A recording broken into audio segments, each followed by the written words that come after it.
Donc Benoît Hamon a fait un score, voilà, un petit score, moins de 7% aux élections présidentielles de 2017. Hein.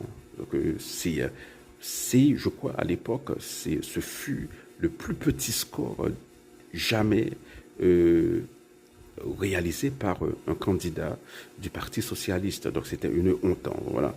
Après, bon, il y a eu Anne Hidalgo qui a fait 2%, je crois, aux élections passées, aux dernières élections. Mais voilà. Donc là, nous avons un cas où un candidat a, voilà, a vraiment motivé la base de son parti, mais au niveau national, ça fait pchit. Prenons un autre exemple, hein. Voilà, de primaires en vue des élections de 2017, hein. Encore un exemple français.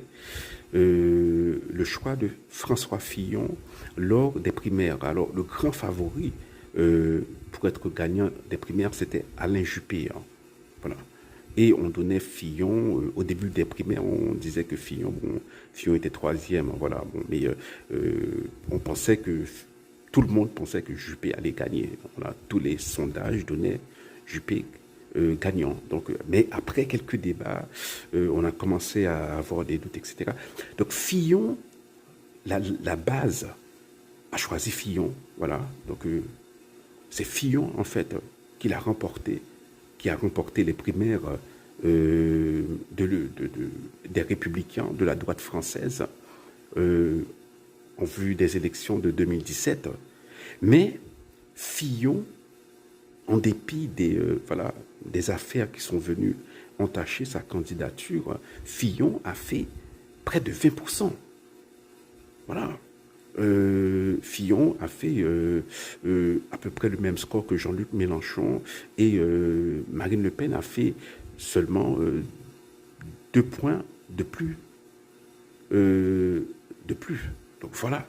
Donc Fillon, non seulement il avait gagné alors, son élection aux primaires, représentait le choix de la base de son parti, mais aussi représentait l'orientation du parti, les Républicains, du parti de la droite française. Voilà.